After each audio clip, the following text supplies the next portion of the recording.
বন্ধুরা, জানো কতবার আমি নিজেকে, নিজের ছন্নছাড়া জীবনকে গুছিয়ে নিতে চেয়েছি। ভেবেছি এই অবধি যা এলোমেলো কাজ তা এবার থাক, এইবার থেকে সব কিছু নূতন করে শুরু করব। কিছুদিন কিছুদিন ঠিক পথে চলেছে সব, একদম ঠিক সময় ঘুম ভাঙা, খাওয়া, কাজ সব ঠিক ঠিক চলেছে। তারপর আবার সেই একরকম নিজেকে গুছিয়ে রাখতে চাওয়া ছেলেটাই স্বভাব দোষে আবার ছন্নছাড়া হয়েছে।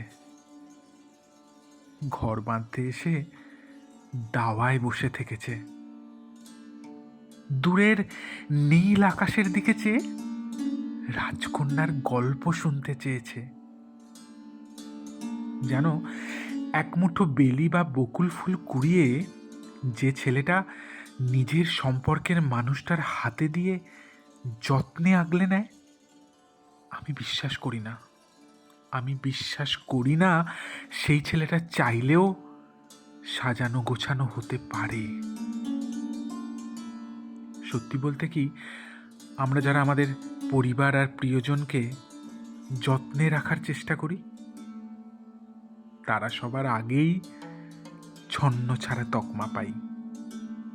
অবশ্য এ নিয়ে আমাদের কোনো দুঃখ নেই।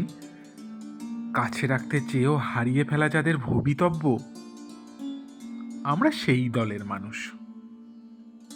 আমাদের স্বভাবে ভবঘুরে ভাব, আর সমাজ চাইছে আমরা নাকি গুছিয়ে থাকি, সময় সময় সব কাজ করতে থাকি।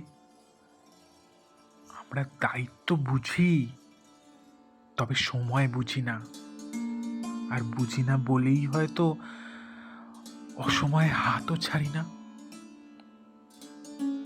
সময় বুঝতে ক্ষতি নেই, তবে সময়ের মধ্যে জড়িয়ে গিয়ে ভবঘুরে মানুষটাকে অবহেলা না করলেও চলে।